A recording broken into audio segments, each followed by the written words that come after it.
Neemias 9, do verso 38 em diante.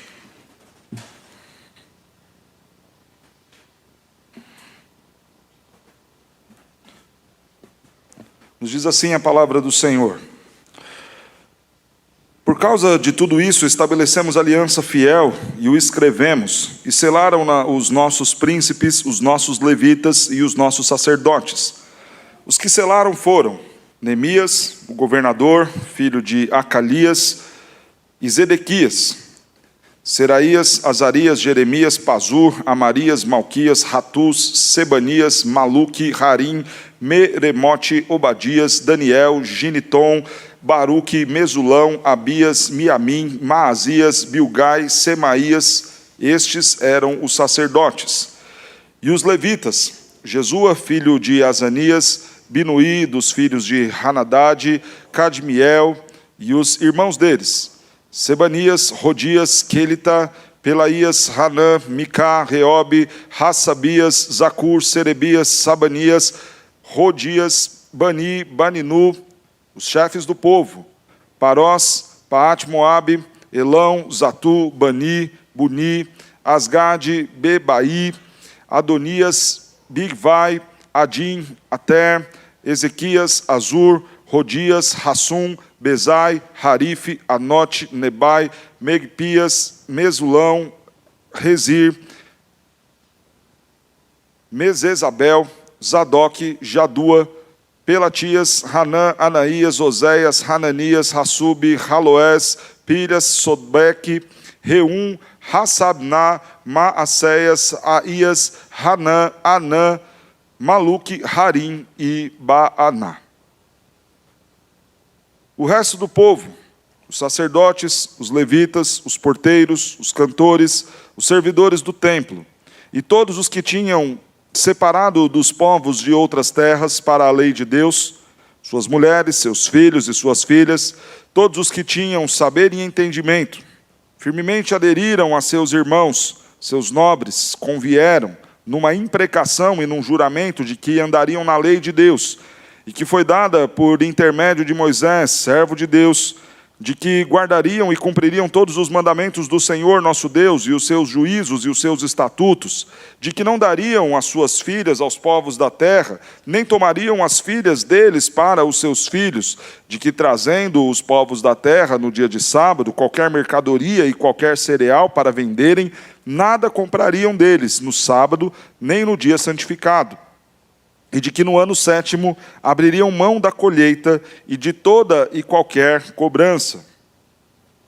Também sobre nós pusemos preceitos, impondo-nos cada ano a terça parte de um ciclo para o serviço da casa do nosso Deus, e para os pães da propiciação, e para a contínua oferta de manjares, e para o contínuo holocausto dos sábados e das festas de lua nova, e para as festas fixas, e para as coisas sagradas, e para as ofertas pelo pecado, e para fazer expiação por Israel, e para toda a obra da casa do nosso Deus. Nós, os sacerdotes, os levitas e o povo, deitamos sorte acerca da oferta da lenha que se havia de trazer à casa do nosso Deus, segundo as nossas famílias, a tempos determinados de ano em ano, para se queimar sobre o altar do Senhor nosso Deus, como está escrito na lei.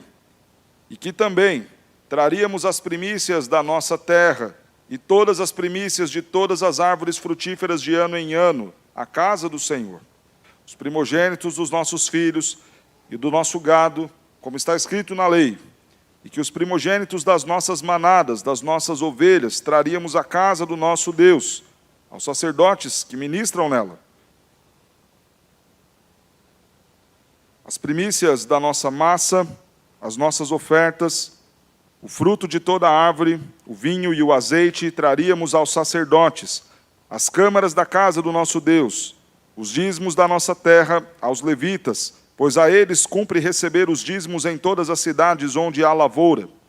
O sacerdote, filho de Arão, estaria com os levitas, e os levitas trariam dízimos dos dízimos à casa do nosso Deus, às câmaras da casa do tesouro.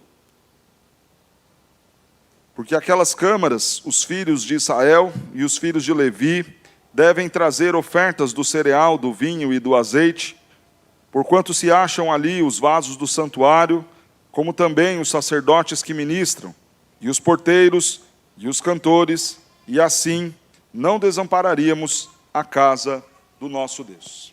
Oremos mais uma vez.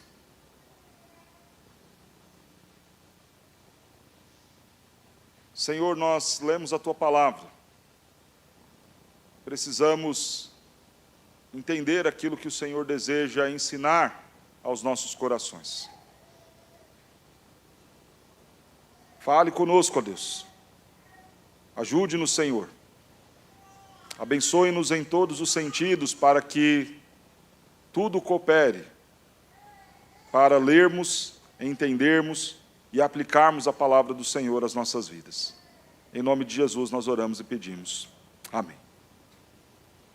Seguindo a sequência da exposição do livro de Neemias, nós temos aqui no texto o povo se comprometendo com o Senhor. Isto foi o resultado depois de um grande período em que o povo empenhou-se em confessar pecados. Nós temos do capítulo 1 até o capítulo 7 de Neemias a estruturação civil do povo. Os muros foram reconstruídos, foi colocado em ordem todo o funcionamento da cidade. A partir do capítulo 8 será feita a restauração da religiosidade em Jerusalém. Nesse processo de restaurar e de colocar em ordem a vida com Deus, não mais apenas a vida pública, a vida em sociedade, mas a vida com Deus, a lei do Senhor será lida durante todo um dia.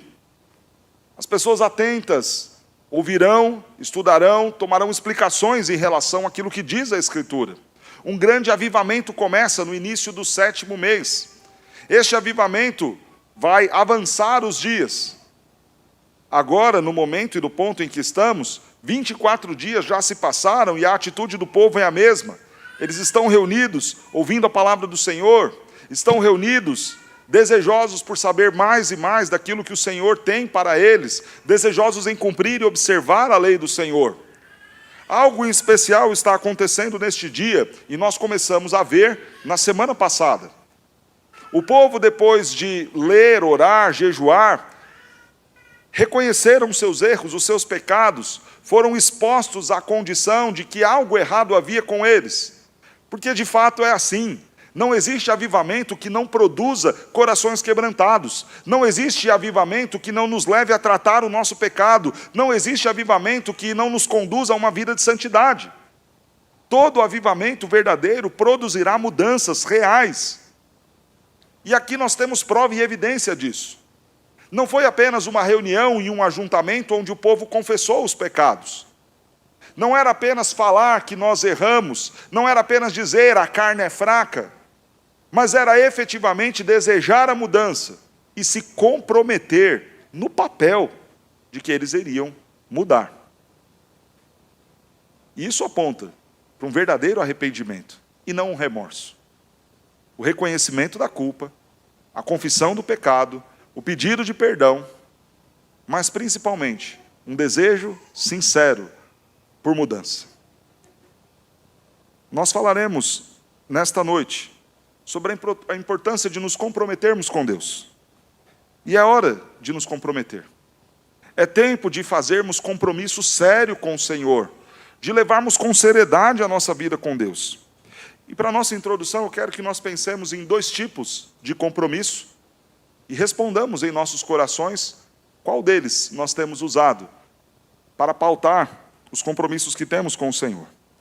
Um primeiro tipo de compromisso que é comum são aqueles compromissos impensados. Nos nossos dias de baixar-se aplicativos, de conectar-se a sites, nós fazemos muitos compromissos ali que a gente nem pensa. Então, hoje, por conta das políticas de privacidade, toda hora que você abre um novo site, ainda não acessado, não visitado em seu computador, surge uma caixinha lá. Você autoriza, você permite que os seus dados sejam compartilhados, etc. e tal. Aí você, obviamente, quer navegar e continuar fazendo o que você está fazendo, clica no sim lá e vamos embora. Você está baixando um aplicativo, talvez lá da pizzaria, coisa simples, do dia a dia. E aparece lá, li e concordo. Aí você clica lá, dá o ok, baixa o aplicativo, começa a usar. De forma impensada, não refletida, nós estamos nos comprometendo. Talvez nós nem saibamos as reais implicações e seriedades disso que estamos fazendo, mas estamos colocando lá um sim, um ok e indo para a próxima página. Estes são compromissos que pouco pensamos e refletimos, mas que têm, obviamente, consequências e implicações. Há um segundo tipo de compromisso, que este sim é fruto de profunda reflexão.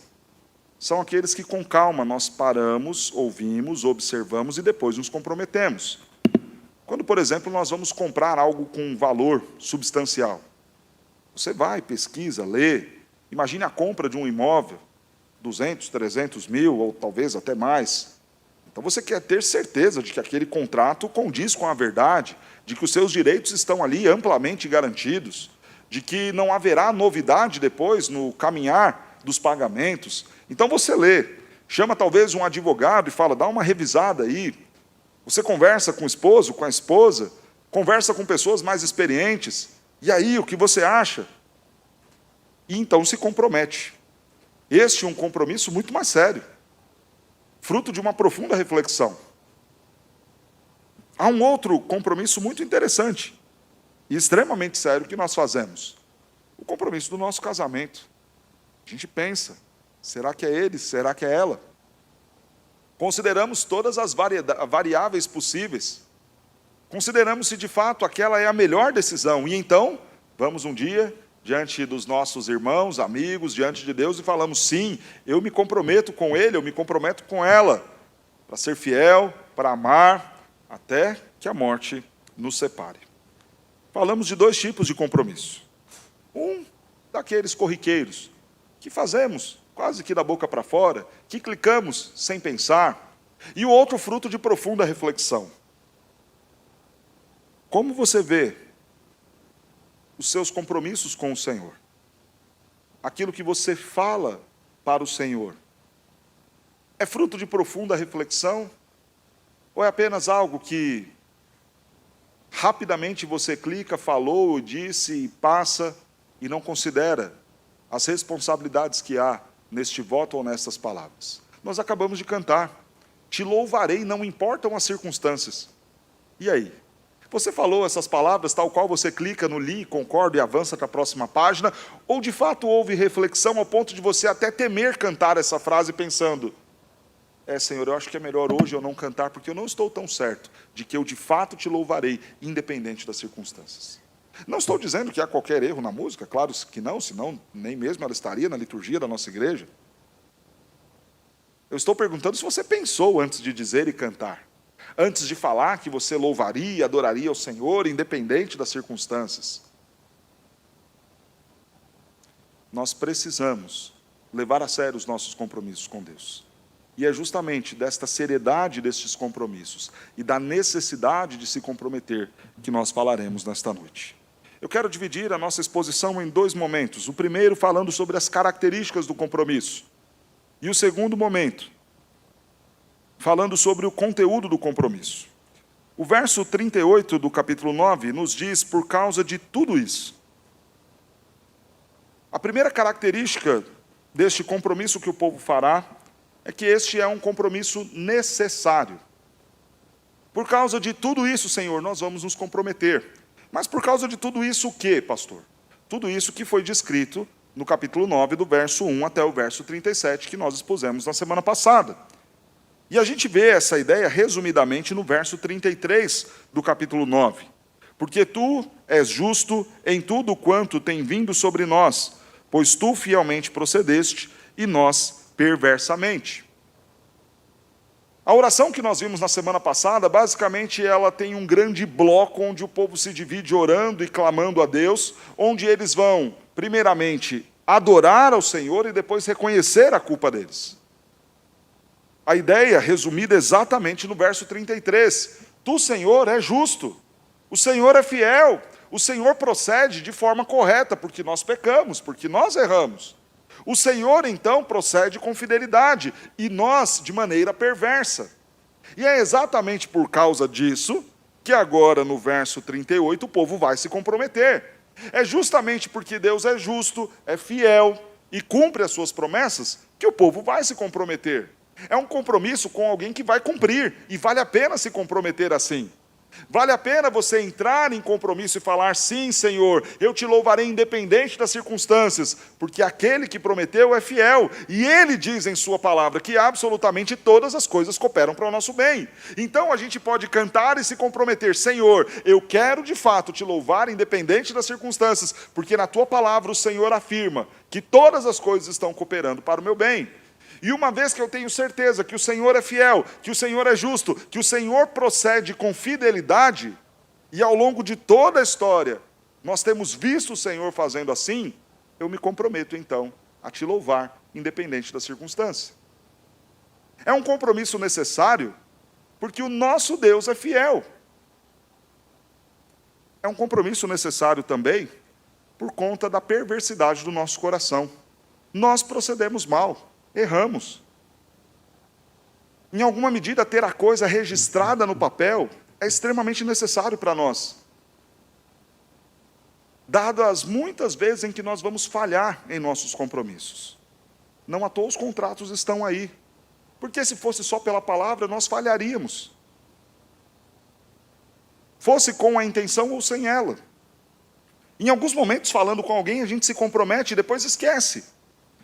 E não fazemos, não porque intencionalmente não queríamos ou fomos falhos naquilo que nos comprometemos por maldade, mas porque esquecemos. Em outros momentos, mal intencionados, deixamos de fazer algumas coisas. Seja pela finitude ou seja pelos efeitos da queda, nós sempre falhamos em muitas coisas com as quais nos comprometemos. Por isso a necessidade de registrar, como o povo estava fazendo ali. Porque não vai ser da boca para fora. Porque não serão apenas as palavras do cântico do domingo. Neste compromisso necessário, eu preciso, talvez, registrá-lo e encará-lo assim, fora de um contexto da canção, como de fato o momento em que eu vou pactuar algo com Deus. Porque, infelizmente, há grandes chances de eu esquecer, ou até mesmo pela maldade do meu coração, eu não desejar cumprir. A segunda característica deste compromisso é que este é um compromisso seríssimo. É um compromisso necessário, por conta de quem Deus é e por conta de quem nós somos, mas é um compromisso sério. E veja a seriedade deste compromisso exposta no texto. Nós estabelecemos aliança fiel e o escrevemos. Primeiro, o peso de se firmar aliança com Deus. O povo está se valendo da forma usual com o qual Deus escolheu relacionar-se com o homem. Quando nós olhamos a Escritura, Deus sempre vai se relacionar com o homem de forma pactual, a partir de alianças. Significa que, no momento em que Deus quis comunicar algo para o homem, no momento em que Deus quis abençoar o seu povo, Ele chamou o seu povo e fez aliança com o seu povo. Agora veja a seriedade do que o povo vai fazer. Eles vão prometer a Deus que vão se empenhar para viver em santidade. Ok, mas a forma que eles vão fazer isto é imitando a própria ação de Deus. Qual é a implicação disso? Que Deus, quando faz promessas, Ele cumpre. A implicação seríssima disso é que Deus, quando Ele faz aliança, Ele cumpre. É como se você fosse entrar em um contrato com alguém que é minimamente criterioso em tudo que faz. Conhece pessoas assim? E aí você fica até com medo de assinar um contrato com a pessoa, porque você fala: rapaz, esse fulano ele é todo certinho. Então eu tenho que pensar bem a hora que eu vou colocar aqui a data do pagamento, porque eu sei que se eu pagar no dia seguinte vai ser uma perturbação, porque essa pessoa é ali. Se eu falar que é dia 10, é dia 10. Daqueles que se eu depositar antes, ele vai me ligar e falar: e aí, está tudo bem? Porque o compromisso era para amanhã. Conhece pessoas assim? Eu tenho algumas pessoas abençoadíssimas na minha vida que são desse jeito e me ajudam muito. São bênção no cuidado de muitas coisas importantes relacionadas à minha vida. Pessoas criteriosas, metódicas, que observam a vírgula de cada uma das coisas. Eu não sou essa pessoa, estou longe de ser esta. Mas pessoas assim, quando você vai firmar um compromisso com ela, e vai dizer algo para aquela pessoa, você precisa pensar 2 vezes. É aquilo que dizem em relação às crianças. Não promete não, porque elas vão se lembrar. Pensa bem. Nós firmamos aliança com Deus. Significa, nós chamamos Deus para nos comprometer com Ele na mesma medida que Ele escolheu se comprometer conosco. Para que você entenda a relação disso, Jesus fez um diálogo com Pedro, teve um diálogo com Pedro, em que esta condição foi colocada em comparação, e Pedro recuou. Jesus diz a ele: Pedro, tu me amas, e usa a palavra ágape. Sacrificialmente você me ama ao ponto de se sacrificar por mim? E o que Pedro responde? Sim, Senhor, eu te amo. Mas ele não usa a palavra ágape. Ele usa a palavra filéus, que é um amor ligado a sentimento e não necessariamente a sacrifício. Então Jesus mais uma vez pergunta: Pedro, tu me amas? E Pedro mais uma vez: sim, Senhor, eu te amo. Mas não tem a ousadia e coragem de responder com o mesmo tamanho e dimensão do amor sacrificial que Cristo havia tido por ele. E mais uma vez o Senhor Jesus pergunta a Pedro: Pedro, tu me amas? Pedro então se entristece. Ah, Senhor, tu sabes que eu te amo. E mais uma vez usa a palavra filéus. A ideia do texto é justamente esta confrontação. Jesus, depois que Pedro havia o traído,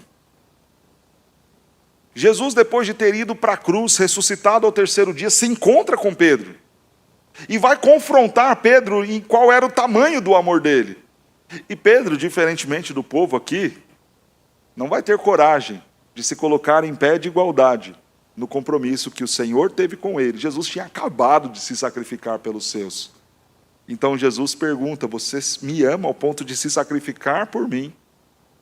E Pedro fala: Senhor, há falhas no meu caráter, há coisas que eu preciso aprender. O belo de tudo isso é que, se talvez naquele momento Pedro não teve coragem de dizer: sim, Senhor, claro que te amo, e por ti darei a minha vida, como anteriormente ele havia feito antes de negar ao Senhor. Posteriormente, as suas atitudes irão demonstrar o quanto de fato ele estava pronto para ter respondido: sim, eu te amo, ao ponto de me entregar por ti. Porque é o que Pedro vai fazer no final da sua vida: ser crucificado, tal qual o Senhor foi. O que o povo está fazendo aqui é se comprometer com o mesmo peso e seriedade com o qual Deus se compromete conosco. E é muito sério isso. É firmar aliança. Nós participamos de alguns ritos que têm este peso de pacto. Quando nós batizamos os nossos filhos, quando nós participamos da ceia do Senhor, estamos falando de sacramentos. Estamos falando de compromissos feitos nos mesmos termos de aliança de um Deus daqueles muito reto, que não admite qualquer mudança no acordo no meio do caminho. Será que nós temos encarado com esta seriedade a nossa aliança com Deus? A seriedade era tanta que eles estavam dispostos a escrever. Você garante o que você está falando? Garanto. Você tem coragem de colocar no papel para mim? Tenho. Você tem coragem de levar lá no cartório e assinar e reconhecer firma? Tenho. Coloca aí. Não vou refugar, não. Eles escreveram e selaram-na os nossos príncipes, os nossos levitas e os nossos sacerdotes. Eles confessaram o pecado e agora escreveram, colocaram no papel: nós nos comprometemos. Nós faremos aliança contigo e vamos nos empenhar para viver em santidade. Registramos, escrevemos e selamos. Era um compromisso de fato muito sério. Nós precisamos nos comprometer. Este compromisso vale a pena porque ele é feito e estabelecido com um Deus que é reto, justo e santo, este compromisso é necessário porque nós somos pecadores e logo esqueceremos do que nos comprometemos. Este compromisso é sério. E é por isso que os líderes precisam estar dispostos a se comprometer com Deus. Selaram-na os nossos príncipes, os nossos levitas e os nossos sacerdotes. Os líderes religiosos, os príncipes de um governo teocrático, os levitas e os sacerdotes, a representação daqueles que foram escolhidos por Deus para liderar o povo, estes se comprometeram, assinaram e selaram. Líderes da igreja, nós precisamos nos comprometer com Deus. Não dá para você ser um presbítero, um pastor, um diácono, alguém que serve em algum ministério da igreja, sem ter um sério compromisso com o Senhor. E se necessário for colocar no papel, escrever e registrar, que nós sejamos homens, para dizer, pode colocar, porque eu me comprometo. O problema é que nós estamos em uma geração que tem faltado com seus compromissos dentro de casa, faltado com seus compromissos na empresa onde estão, faltado com seus compromissos nas práticas comerciais e, claro, também faltam com seus compromissos na igreja. E se talvez você disser, não, põe no papel, assina e prometa cumprir o regulamento, o regramento, talvez alguns vão refugar e talvez de forma até piedosa dirão, não, eu tenho que fazer voluntariamente, com alegria no coração. Quem é crente e reconhece o seu pecado e sabe a seriedade para quem está trabalhando, tem coragem o suficiente de virar e falar, põe no papel. Os líderes entenderam isso, não eram crianças. Eles sabiam o peso da importância da liderança, o peso e a importância de governar e conduzir o povo. Exemplo semelhante nós vemos no apóstolo Paulo. Enquanto alguns dos nossos dias não têm este compromisso e esta coragem de falar, eu vou fazer e vou cumprir, o apóstolo Paulo tem a autoridade de virar e falar, sejam meus imitadores como eu sou de Cristo. Será que nós temos coragem de dizer isto? Será que aqueles que lideram e ensinam na escola dominical, estão à frente no grupo de cânticos, ou estão à frente na liderança da junta diaconal, do presbiterato da igreja, ou de qualquer outro ministério, têm a coragem de virar e falar, olha, pode vir, seja o meu imitador, como eu tenho me empenhado para ser o imitador de Cristo. Olha, você não tem que olhar para mim, você tem que olhar para Deus. Deus te colocou para liderar, para que as pessoas olhem e observem o seu comportamento. Não à toa Paulo diz a Timóteo, se esforça para ser padrão para os demais.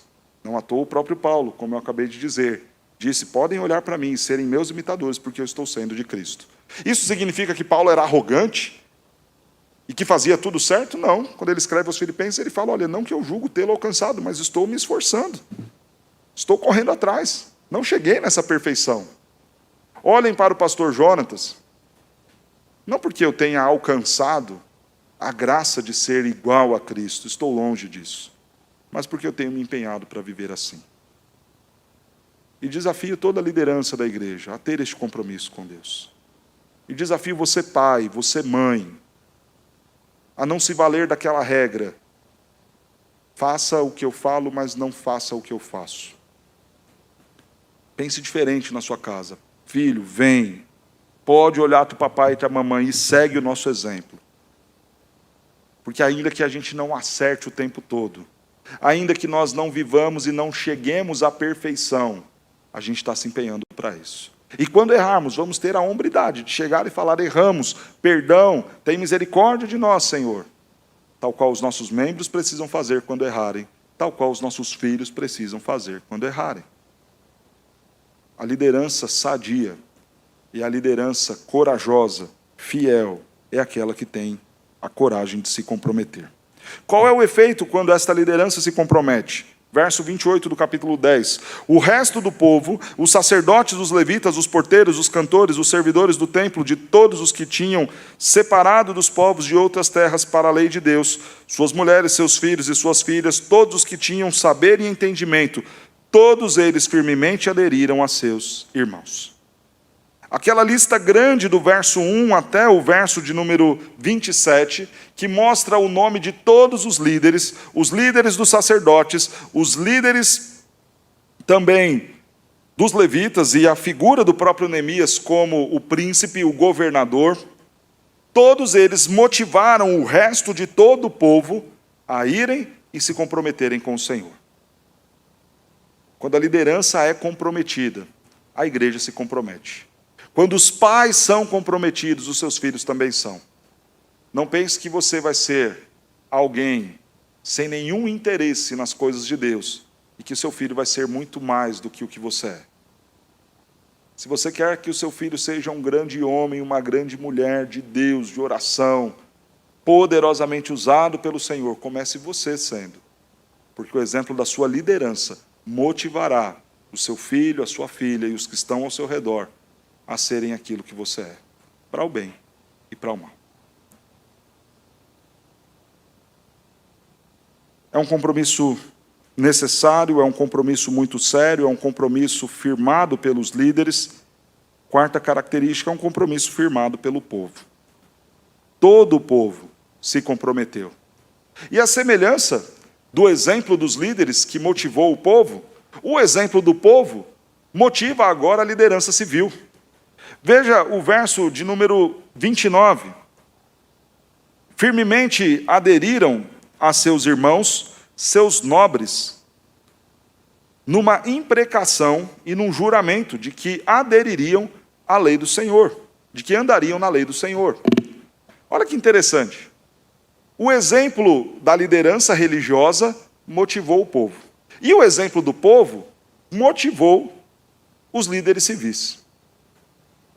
Por que os nossos líderes, lá no Congresso, na Câmara, se envolvem em tanta corrupção? Porque talvez a forma como nós escolhemos andar enquanto sociedade relativiza demais o que é honestidade. Porque, na verdade, ele está lá justamente a partir de práticas desonestas, de talvez ter negociado o voto dele por conta de uma cesta básica ou qualquer outro valor, por talvez ter feito promessas fáceis, que ganharam o coração ganancioso de um povo, por talvez terem tido justamente esse comportamento desonesto validado por aqueles que nele votaram. Ele não passou a ser um corrupto quando chegou lá. Quando ele estava entre o povo, ele já era corrupto, talvez em uma escala e uma proporção menor. Mas já desviava talvez a conta da água. Talvez já transferia os pontos da sua multa para a carteira de outro. Talvez na sua prática desonesta, comum, porque todo mundo faz, ele já tinha um gatunete. E quando o povo não tem este senso e compromisso com Deus, não desperta isso naqueles que o lideram. Da mesma forma que você pensa duas vezes antes de assinar um compromisso com alguém que é muito correto e íntegro, porque você sabe que aquela pessoa vai te cobrar, também os nossos líderes civis, não se enganem, pensariam duas vezes antes de roubar um povo que profundamente se indigna com qualquer tipo de desonestidade e prática que não agrade ao Senhor e não respeite as leis. Mas eles sabem que podem fazer, porque afinal de contas, terá um grupo que vai para a rua se manifestar por eles. Eles sabem que podem fazer, porque afinal de contas, terá talvez um colegiado de juízes que no frigir dos ovos os defenderão. Eles estão tranquilos em fazer e corromper-se, porque eles sabem que encontrarão bons, excelentes advogados para fazer a defesa deles. Porque a sociedade negocia os seus princípios e valores.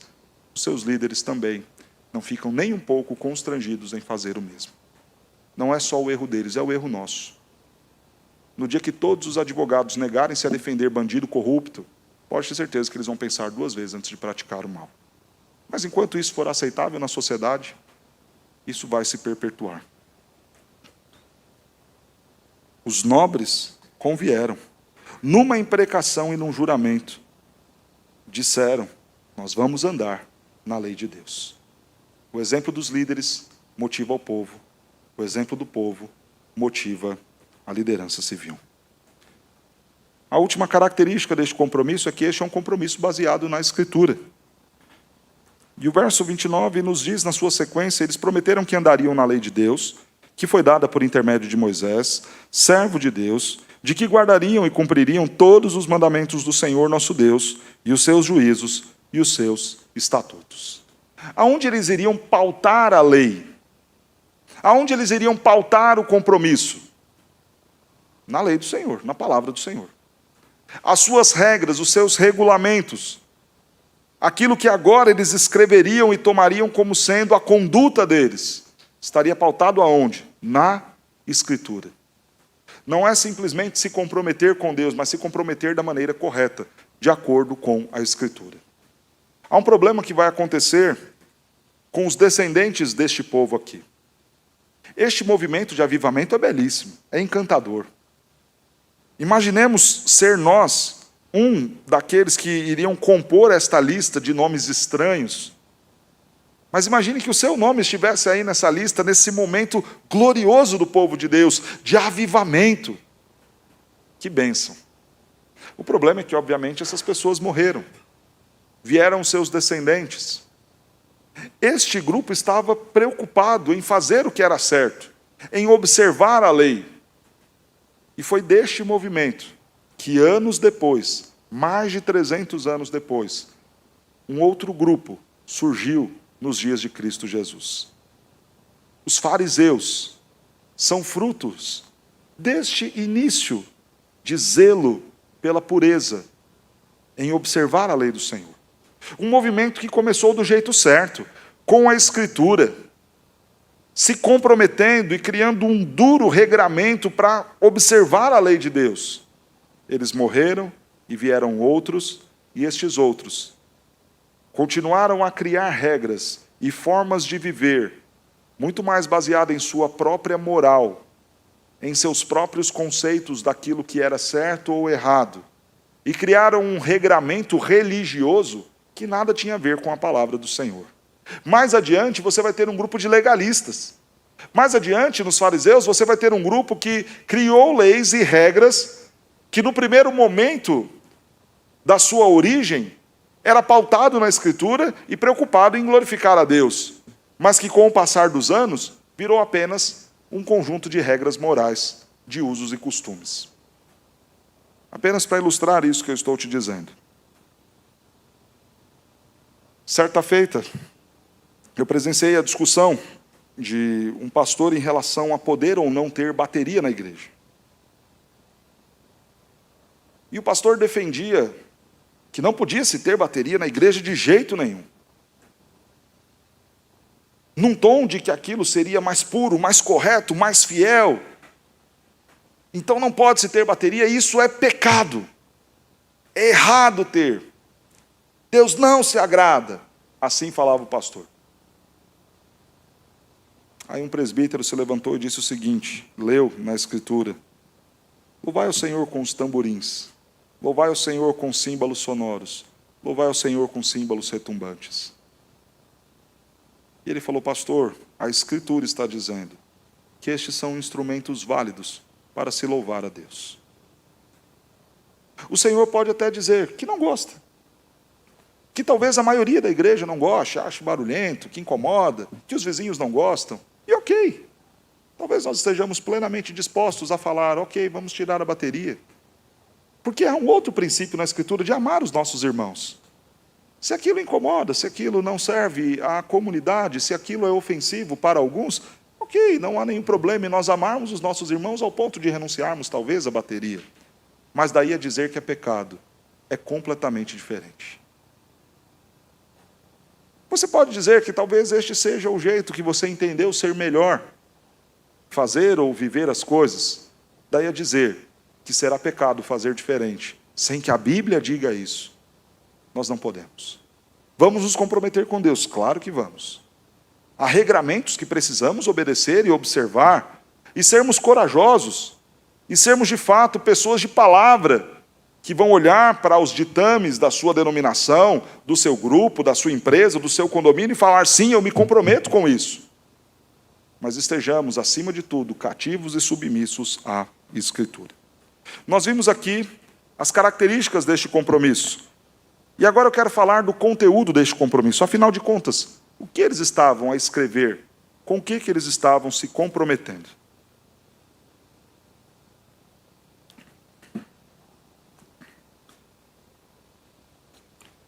Basicamente, são 3 coisas com as quais eles vão se comprometer. Primeiro, um compromisso de não casar os seus filhos com o estrangeiro. Expurgar na terra o pecado do jugo desigual. O segundo, o compromisso de guardar o dia do Senhor. E terceiro, o compromisso em relação às suas contribuições. Vejamos no texto, então, o conteúdo. Vejamos estes compromissos que o povo está afirmando. No verso 30 diz o seguinte: nos comprometemos de que não dariam mais as suas filhas aos povos da terra, nem tomariam as filhas deles para os seus filhos. Um compromisso sério foi feito. Nós não vamos casar com o estrangeiro. Não vamos casar com aqueles que não fazem parte do povo de Deus. Eles estavam a observar aquilo que a lei dizia lá em Êxodo 34, verso 12. Abstém-se de fazer aliança com os moradores da terra para onde vais. Não se casem com estes que não fazem parte do povo do Senhor. Eu quero colocar 4 problemas quando nós desrespeitamos esta lei do Senhor. O primeiro, o casamento misto é pecado, desagrada a Deus, é desobediência. Todo mundo que é casado sabe e testemunha as muitas dificuldades que há no casamento, mesmo quando são 2 crentes. Agora imagine um casamento entre crentes que é abençoado pelo Senhor, que cumpre aquilo que é desejável e aceitável por Deus. Enfrenta dificuldades. Se é assim, imagine então aquele que não tem a aprovação e que não agrada a Deus. Se já é difícil estar casado com alguém crente, mesmo tendo a aprovação do Senhor, imagine quão mais difícil será fazer algo em rebeldia ao nosso Deus. O segundo problema do casamento em julgo desigual, do casamento misto, do casamento com alguém que não é crente, que não tem a mesma fé que a sua, é a dificuldade para cumprir os votos com o Senhor. Então o crente faz votos com o nosso Deus: Senhor, eu vou guardar o teu dia, eu vou contribuir, eu vou servir com alegria. Só que tem alguém do lado que não fez esses votos. E aí, no domingo, ele fala: vamos lá na casa da minha mãe. Você fez o voto de guardar e observar o dia do Senhor. Essa pessoa não. Vamos lá fazer algumas coisas, curtir, ir em alguns lugares. Você fez o voto de viver a vida santa. A pessoa não.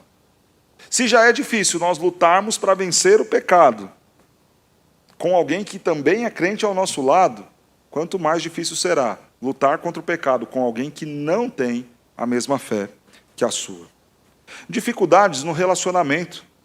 É o terceiro problema que eu coloco aqui do casamento em julgo desigual. Existem coisas nele ou nela que só Deus vai mudar. Não tem jeito, não tem outra maneira. É Deus quem fará a diferença nos nossos corações. Existem coisas que ela precisa mudar. E se Deus não for lá, não tocar e não transformar aquele coração, não tem jeito. Mas se ele ou ela não é crente, se ele ou ela não aceita a palavra de Deus, se ele ou ela não é tocado pelo Espírito Santo, como que essa mudança vai acontecer? Quarto problema, dificuldade com o casamento em julgo desigual. A dificuldade na educação dos filhos. Você quer levá-lo para a igreja, ele quer levar lá para o futebol, porque é domingo. Você quer discipliná-lo conforme diz a Escritura, ele tem um pensamento mais positivista e fala: não faz assim. Você quer ensinar a andar nos caminhos do Senhor, para que quando ele for grande não se desvie desses caminhos, mas estes não são os valores que o outro tem. Como será difícil esta relação? O texto é interessante em nos dizer que eles se comprometeram a não darem as suas filhas aos povos da terra.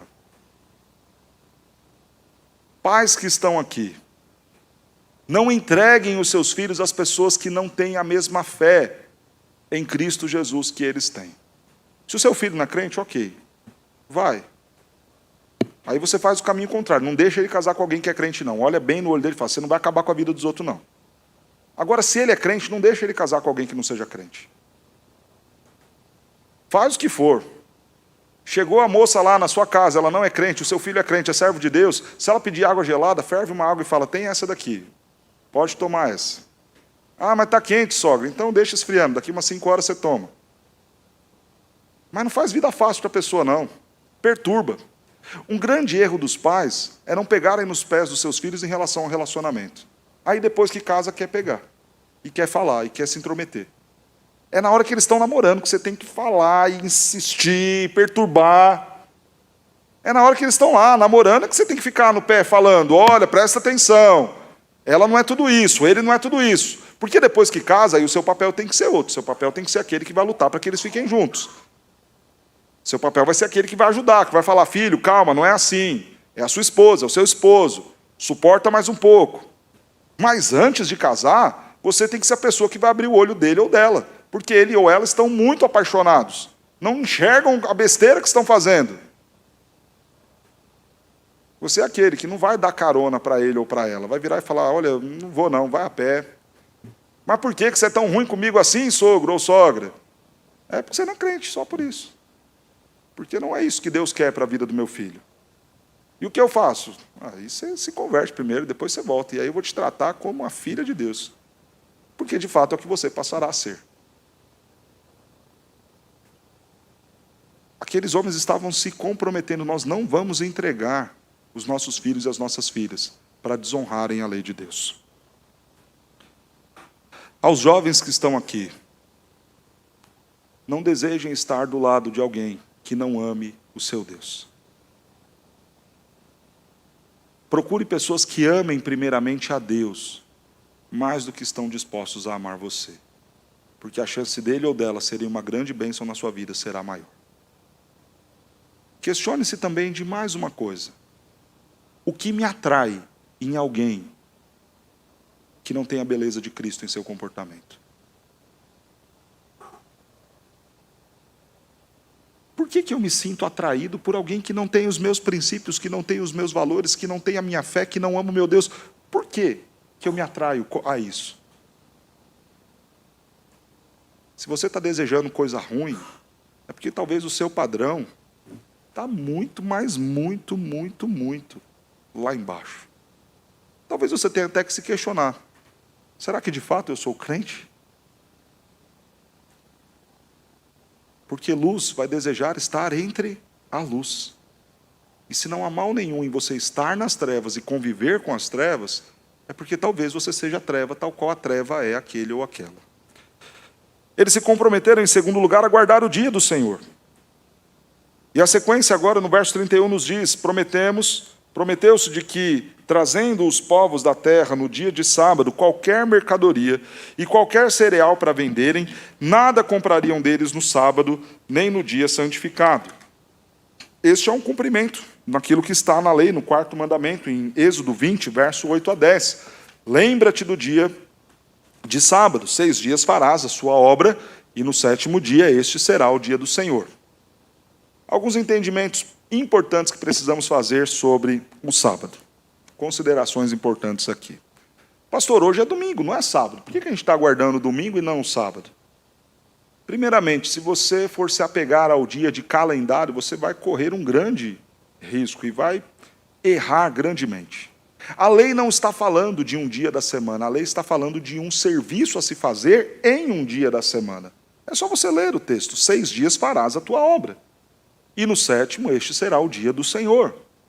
A beleza do Shabá, que é o que significa sábado, não está no calendário, não está no ordenamento dos dias, conforme a nomenclatura que eles carregam sobre si. A beleza está naquilo que nós faremos nestes dias. O Shabá é o dia do descanso. Então, não é o descanso que se cumpre por conta do dia da semana, mas o dia da semana que ganha este nome por conta do seu descanso.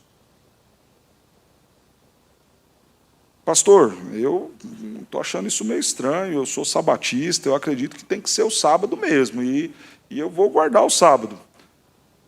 para você honestamente cumprir esta lei desta forma como você está se propondo, eu sinto muito, você vai ter que virar um arqueólogo e começar a pesquisar muito para entender e descobrir que dia da semana nós efetivamente estamos a partir da criação. Eu vou te dar um exemplo muito simples e pequeno disso. O nosso calendário, como a gente tem, janeiro, fevereiro, março, abril, até dezembro, é chamado de calendário gregoriano. Esse calendário foi feito no ano de 1582, relativamente recente, uma vez que a humanidade há muitos e muitos anos. E o que tem a ver, pastor, esse calendário gregoriano que nós seguimos? É este calendário que diz que ontem foi sábado. Mas tem um pequeno problema. Quando este calendário foi implementado, em outubro de 1582, sabe o que eles fizeram? Era o dia 4 de outubro. E para poder acertar as datas, para poder acertar as estações do ano, para poder acertar o calendário dentre os 365 dias, separar o que era ano bissexto, o que não era, eles pensaram, programaram e traçaram a seguinte estratégia. A gente precisa ajustar esse troço aqui. Então, amanhã, a gente vai considerar o dia 15 de outubro. Então, o que a gente vai fazer? A gente vai omitir esses 10 dias, vamos tirá-los do calendário para poder acabar com esse atropelo das datas e colocar a coisa em andamento no dia certo. Então, numa canetada, eles falaram, amanhã não vai ser dia 5 de outubro, vai ser dia 15. E resolveram o problema de 10 dias no calendário, resolveram o problema que eles estavam tendo com as estações do ano, e resolveram o problema que eles estavam tendo com a questão do ano bissexto ou não. O que eu quero dizer com isso? É que o nosso calendário, que diz que ontem foi sábado, já sofreu diversas alterações. Não dá para eu dizer que ontem foi o 7º dia a partir da contagem da criação. E Deus jamais pediria-nos para cumprir uma lei que fosse impossível de ser cumprida.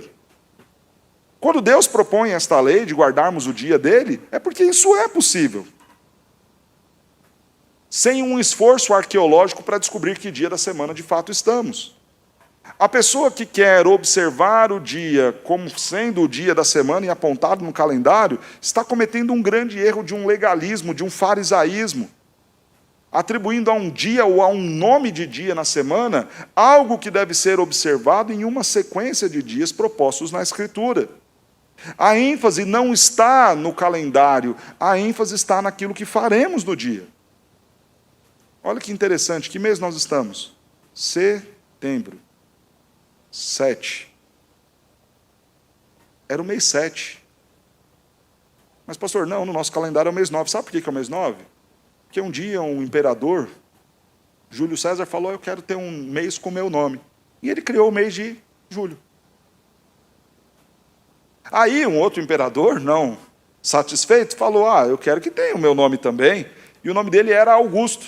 E ele criou o mês de agosto. E aí setembro já não é mais o mês 7, mas é o mês 9.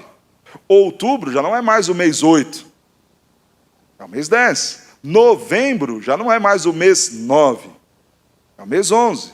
E dezembro já não é mais o mês 10, é o mês 12. Veja como o nosso calendário já sofreu diversas alterações. Fora que alguém quer se basear no calendário gregoriano para aplicar uma lei judaica, de um calendário que é completamente diferente do nosso. O que eu estou querendo dizer é que não dá. Você vai bater no peito e falar, eu guardo sábado, porque ontem eu não fiz nada, e vocês estão errados que vocês estão guardando hoje. Bonito, você vai ter que voltar lá nos dias de Adão e começar a fazer a contagem. 1, 2, 3, 4, 5, 6, 7. Parar. 1, 2, 3, 4, 5, 6, 7. Aí você vai ter que atravessar 400 anos que o povo ficou lá no cativeiro, lá no exílio, no Egito, sem ter qualquer condição de calendário, e num calendário completamente diferente do nosso. E aí, se isso não bastasse, você vai ter que continuar contando toda a história, repassando e pensando do ponto em que eles pararam ou continuaram, para acertar o seu calendário. Só que tem um problema, eles ficaram 70 anos no cativeiro babilônico, em uma outra cultura, seguindo um outro calendário, e aí bagunçou todas as suas contas de novo. Nem o povo estava cumprindo esta sequência a partir da criação. Como que eles faziam? Simples. Assim que eles chegaram em Israel, eles não estavam observando. E quando eles passaram a observar? No dia lá daquela reunião. Um dia aleatório, o primeiro dia do mês 7, eles se reuniram, leram a Bíblia e contaram a partir daquele dia. 1, 2, 3, 4, 5, 6. Descansaram no 7º. O que nós devemos fazer para observar esta lei? 6 dias eu vou fazer a minha obra servil. no sétimo eu vou consagrar esse dia ao Senhor. Se o seu dia é o domingo, faça isso de forma correta. Não é um dia para você brincar, não é um dia para você lavar o carro, não é um dia para você se estressar com as coisas do dia a dia. É um dia para você parar tudo o que você tem que fazer, descansar, congregar e exaltar a Deus. O que eles se comprometeram a fazer? Nos comprometemos, verso 31, de que no sétimo ano abririam mão da colheita de toda e qualquer, abririam mão da colheita e de toda e qualquer cobrança. O sétimo ano era um ano interessante. Agora nós estamos falando das contribuições. Eles se programavam para colher e usar a colheita durante 6 anos, e no sétimo ano eles deixariam aquilo reservado para os mais necessitados. Pastor, eu preciso trabalhar 6 anos e o sétimo ano não usar nada do meu salário? Não. A forma como nós recebemos hoje é diferente da forma como eles recebiam e tinham o seu sustento naquele tempo. Mas há aqui um princípio importante para nós considerarmos. Pega o seu salário, então, divida ele em 7 e tira a 7ª parte e abençoe alguém. Você vai cumprir o mesmo propósito desses irmãos. O texto está nos indicando que há a necessidade de colocar no papel o compromisso que nós teremos com alguém. Porque senão a gente nunca vai fazer. A gente nunca vai ajudar e a gente nunca vai abençoar outra pessoa. A gente sempre vai usar tudo só para a gente. Eles se comprometeram. Nós vamos separar uma parte da nossa renda para ajudar os mais pobres. Eles se comprometeram a fazer ofertas especiais para o sustento da casa de Deus. O verso 32 e 33 diz: também sobre nós pusemos preceitos impondo-nos cada ano a terça parte de um ciclo para o serviço da casa do nosso Deus. Quando nós lemos esta lei, ela foi preceituada lá em Êxodo capítulo 30, verso 11.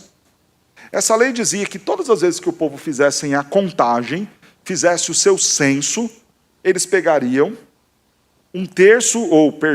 eles pegariam ali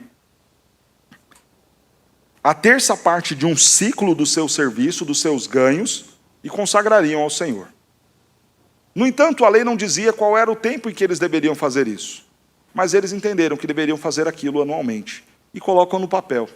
Anualmente nós vamos contar o nosso povo, anualmente nós vamos fazer o balanço das nossas propriedades, e vamos dar 1/3 para o serviço do Senhor, quando assim o fizermos. Eles se comprometeram também ao mantimento da casa, no que diz respeito àquilo que seria usado para o culto, a lenha, para os sacrifícios. O verso 34 nos diz: nós, os sacerdotes, os levitas e o povo, deitamos sorte acerca da oferta da lenha que se havia de trazer. Vamos colocar no papel, que a gente também não vai deixar faltar nada. Se para ter o culto, se para ter o sacrifício precisa de lenha, então vamos nos comprometer a fazer isso regradamente. A chama do fogo santo que era usada no altar jamais poderia se apagar. Constantemente precisava ser alimentada e abastecida. E para que nós não pequemos nisso, vamos nos comprometer aqui, a nossa tribo, a tribo de Levi, vai ser a responsável por cuidar da manutenção da lenha para que nada falte. Eles prometeram dar as primícias, do verso 35 ao 37, há no texto a afirmação, e que também traríamos as primícias da nossa terra, de todas as primícias das árvores frutíferas, de ano em ano à casa do Senhor. A primícia dos primogênitos, a primícia do gado, a primícia das manadas, a primícia das ovelhas, tudo daremos ao Senhor. As primícias da nossa massa, as primícias do fruto de toda a árvore, do vinho, do azeite, traríamos aos sacerdotes. Eles estão prometendo dar o melhor do que eles tinham. A ideia da primícia é a melhor colheita. É o melhor dos animais. É o melhor daquilo que você tem para dar ao Senhor e não o resto. Eles se comprometeram a contribuir desta forma. Eles se comprometeram a dar o dízimo. O verso de número 37, a parte B, nos diz: os dízimos da nossa terra aos levitas, pois a eles cumpre receber os dízimos em todas as cidades. E qual era o propósito de dar todos esses valores? O verso 39, o final nos diz: e assim não desampararíamos a casa do nosso Deus. Veja o que eles estão se comprometendo a fazer: a ajudar o necessitado e a prover tudo da melhor forma para o sustento da casa do Senhor. Há uma importância da manutenção das coisas de Deus. É muito bom saber que nós não estamos mais em um templo à semelhança daquilo que era o templo do Antigo Testamento. É muito bom saber disso. É muito bom saber que nós hoje somos o templo do Espírito Santo. No entanto, nós nos valemos de recursos que são necessários para continuarmos adorando, bendizendo a Deus em ajuntamento solene, sendo nós edificados e edificando a outros. Essas paredes não são como as paredes do templo que o texto está se referindo. Elas não são santas. Nós não precisamos dela para cultuar. No entanto, é neste espaço que nós nos reunimos, que consome água, luz, que tem cadeiras, e pessoas estão consumindo o conteúdo que está sendo dado e sendo edificados por meio dele, através da internet, de equipamentos, de áudio, de vídeo, de iluminação. E as nossas crianças estão sendo edificadas e ensinadas na palavra do Senhor, usando materiais, mesas, lápis e outros tantos recursos. E há pessoas dedicadas a limpar a igreja, cuidar de todas as coisas e da zeladoria, e também estas recebem para fazê-lo. Significa dizer que nós vamos sustentar este prédio, não porque haja qualquer valor sagrado nessas paredes, como havia naqueles dias em que a lei sobre os dízimos foi aplicada, mas porque há uma responsabilidade de cuidarmos bem daquilo que nós usamos. Isso glorifica a Deus, porque são as coisas de Deus. Isto beneficia a nós mesmos, um lugar melhor. Isto abençoa outros, porque outros virão e se valerão daquilo que nós estamos dando com alegria e liberalidade ao Senhor. Esta contribuição deles é destacada principalmente pela liberalidade de dar e desejar contribuir com abundância. E destaca-se também o desejo de fazer da melhor forma. Ao dar as primícias, era o desejo de não dar qualquer coisa, mas na hora de colher, escolher os melhores frutos. Na hora de separar os animais, escolher os melhores animais. Isso é glorioso. Eles não estavam dando com qualquer peso em seu coração. Eles não eram amantes dos seus recursos. Eles entendiam que tudo pertencia a Deus. E que eles estavam apenas devolvendo aquilo que já era do Senhor. Eles estavam alegres em poder estar em um lugar onde Deus estava sendo louvado e exaltado. Nós aprendemos no texto desta noite que precisamos nos comprometer com Deus. E eu volto àquela pergunta lá da nossa introdução. Que tipo de compromisso é esse que a gente está fazendo? É um compromisso da boca para fora? Como aquele eu li e concordo e vai para a próxima página? Nós estamos, de fato, nos empenhando para viver em santidade? Nós fizemos votos e juramentos quando somos recebidos membros, quando nos batizamos.